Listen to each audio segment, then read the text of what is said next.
really, but let's try and do it slowly, yeah. Or maybe more concretely. I don't know what you're saying, but would you like him to repeat that? No, Chairperson, I don't know if you want me to.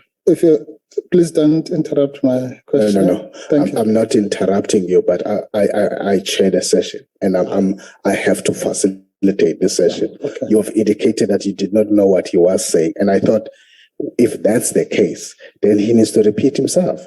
Then it means you don't know yourself the difference between hearing and knowing. I didn't say I didn't hear what you were saying. I said I do not know.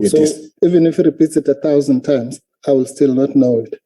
Then if we establish that, I will have a way to attend to that. That's what I'm saying. I don't know, sir. I didn't say I didn't hear. I'm not there. We'll have to follow a particular process. Thank you. Go ahead. I have a value judgment. You're entitled to that judgment and that opinion. Okay. No, sir. I'm not judging you.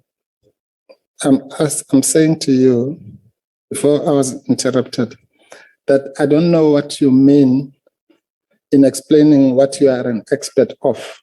Remember my question. I would prefer not to refer to myself as an expert. I would prefer to refer to myself from the experience that I have, and I've set that out for you. How you wish to treat that is entirely your judgment. Right. Thank you. I'm not going to argue with that. No, thank you. No, I think that now I know what you mean. You mean you're not an expert. You're entitled to refer to me as you please. No, sir. I'm asking you, not what I'm entitled to.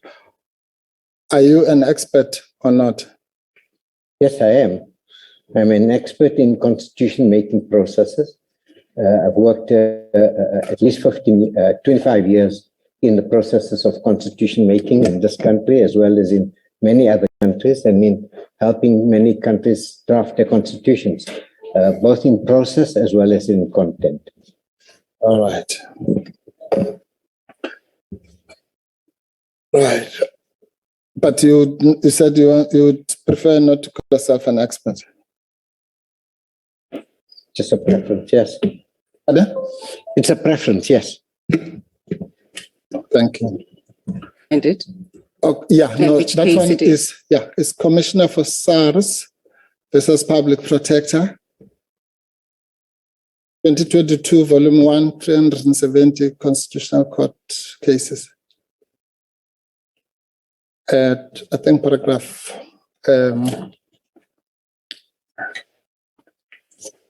I was reading from paragraph 50. Is that the minority judgment of Judge Mkhwebane, Chief Justice No, Mkhwebane? it's the unanimous majority judgment of Mahlanga. That's the other one.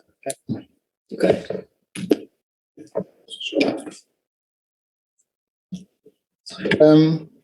Thank you.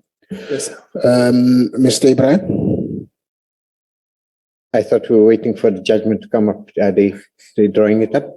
Okay. Are they going to, so that one You can heard read what it? I said. You're asking me to apply my mind to Yeah, to okay. the statement. Now we'll flag it. I'm worried about In the meantime, while we're waiting for that, may I assist you with one point, which is that in the rules, what the rules do is that with regard to the question of legal lack of knowledge and so on, the definition of incompetence is as follows in terms of the rules. It says it's concerned with both a lack of knowledge and ability or skill to discharge the functions of the office. Are you talking to me? Yes, sir. What question are you answering? Sorry, just pause, please. Ask the question. Mr. Ibrahim, yes, you're talking through the chair. my apologies. You're not talking to him, and he's responding to your question. Adv Dali Mpofu. And I don't appreciate that kind of line of questioning that you're doing. He's responding to a question that you're putting to him. So when he responds, I don't know why you would come with such a reaction to his responses. The person, what question? Which question was You've just asked him whether he's talking to you. And I'm correcting you now. Whatever that you do next, you're going to be speaking through the chair. Correct. As questions are posed to you. Please proceed. Chairperson, what I was merely referring to, the Advocate Mpofu asked a question with regard to legal advice and what to do with it. I was merely referring to the rules which define incompetence. And I merely state it as it is, because the rules define incompetence in the removal rules, and which is concerned with the duties of the public protector, by saying it's concerned with both the lack of knowledge and the ability or skill to discharge the functions of office. I'm merely stating what the rules say. National Assembly. So it's only from the National Assembly that there could be a wielding of an axe. It requires a National Assembly with the 2/3 majority to declare that. So nobody else can wield an axe. Okay. Were you in the country on the 9th of June, 2022? Yes. Okay. Are you aware that the president on that date suspended the public protector? Yeah. You are? Yeah. Okay. All right. So would you say that those persons that she is investigating who might have the capacity to mete out punitive measures against her would include those from whom such fear must be, or rather from whom she must be protected? No. No. I don't agree with you. Okay. So she must not be protected from those she's investigating. That's not what I'm saying. I said I didn't agree with you. Yes. No, you don't have to argue, Mr. Ibrahim. I'm simply trying to rephrase the question so that I can understand it. If you want to argue with me, let's not do it here. Yeah. No. I'm saying you dispute my statement that those persons from whom she must be protected and from whom she might have reason to fear would include persons that she's investigating who have the capacity to cause her damage.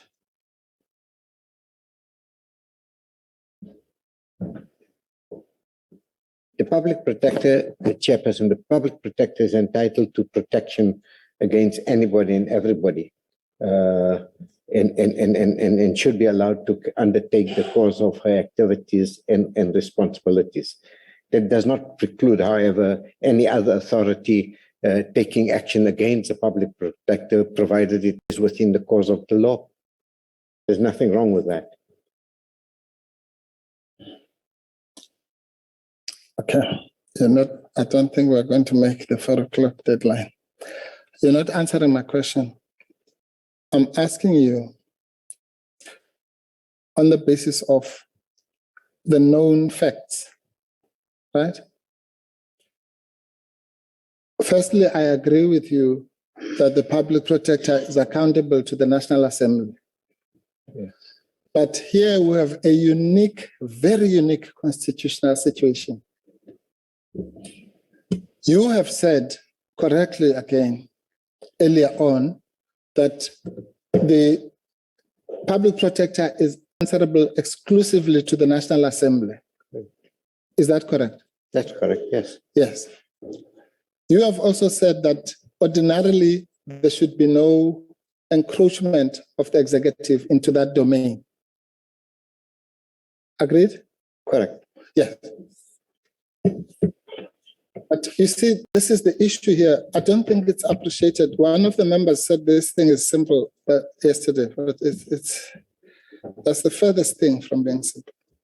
Now, given that scenario of exclusive accountability to the National Assembly, the need to prevent any encroachment by the executive, we have something called Section 194(3)(a), which does the exact opposite at face value, because it gives You agree that Section 194 is what is called by the Constitutional Court the ultimate accountability mechanism. Agreed? Yeah. Like Section 89. Yeah. Yes. Now, in that ultimate accounting mechanism, the constitutional writers introduce a member of the executive called the president. Okay? Yes. And that's why this idea that the two things have nothing to do with each other beats me. So we have a situation where the constitutional writers say, in the middle of this ultimate accountability mechanism, the president, who's a member of the executive, may suspend, in other words, may cause some damage to the, I'm using that term loosely, to the public protector. You understand that that brings, well, as a constitutional scholar at least, or a constitutional maker, you understand that that's a unique set of circumstances. Yes, you are conflating again two things. One is the person, and second is the office.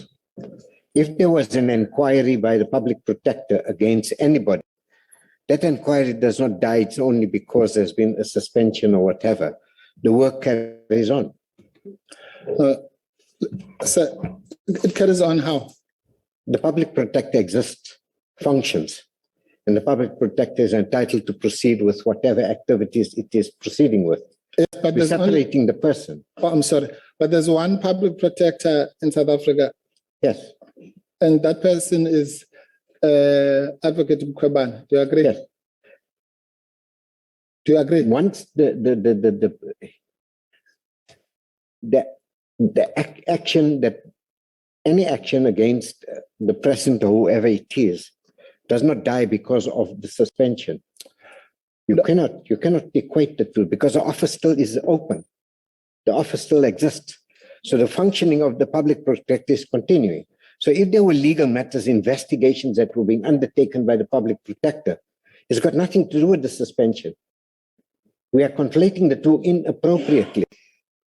Well, okay. Firstly, the office exists, Chairperson. Okay. Firstly, you're answering a question I've not come to yet. I'm coming to it, so you can relax. I've asked you a very simpler question. Do you agree that we have a unique circumstance where in the midst of the so-called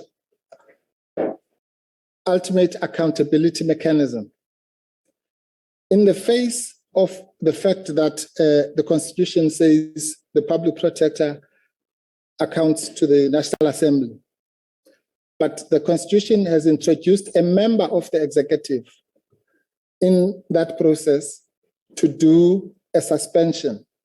That's all really. I don't know what you're talking about. We're coming to these things about whether in the office and what happens and so on. Just answer my question, if you may. I'm not sure if I understand your question. I really cannot understand the question at all. Okay, I'll simplify it even further, and that will be my last attempt. You and I earlier agreed that what triggers a suspension is whether the process, or rather the removal proceedings have started, correct? Yeah. Pardon? Yes, yes, sir. Yes. Now, I'm saying that intersection between the activities of the inquiry and the activities of the president, both of which belong to two separate arms of the state. Correct. Is a unique conflation of the accountability mechanism where there's an introduction of the executive. I mean, surely that must be clear. No, I don't agree with your argument. Okay. Do you know that the president is a member of the executive? Correct. Yeah. Head of the executive. And this committee is made up of members of the legislature. That's correct, Chairperson. Right. Now, Section 194(3)(a) mentions both in one breath. Yes. Okay? Yes? Yes, sir. Yeah. So now I'm saying if the two separate terms we should theoretically stay apart are mentioned in the same sentence, in the same breath, in a particular section of the Constitution, the one basically triggering for the other to act.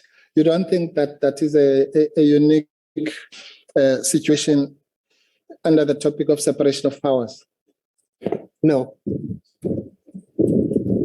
On the public protector. So I think let's play fair, including yourself, Chair. Be patient with the advocate. He's a learned advocate, very bright. Let's give him. Thank you, Honorable Maute. Thank you. I've already indicated to Advocate Mpofu that expect him to wrap up by 4. If there are going to be outstanding questions, we will relook into that. I've already indicated that. Please don't take us back. Advocate Mpofu. I'm saying going forward, what informs the 4 o'clock? That's my question. As a committee member, what informs? I have not recognized you, Honorable Maute, and you are not going to. And you are not going to repeat that. I have not recognized you. I'm repeating. You are not going to repeat that. I'm repeating. I'm repeating, Chair. Honorable Maute, Don't stop. try me. No, don't try me. You are not going to have a dialogue with me, Honorable Maute.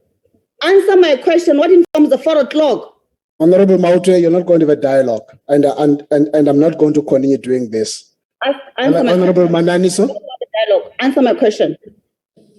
Thank you, Chairperson.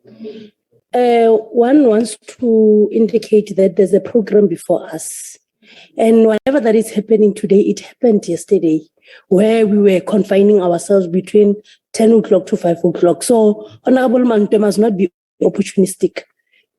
So I would want to just remind members to confine themselves within the timetable that we have before us. Thank you. Thank you, Honorable Mananiso. Honorable Maute, I'm warning you.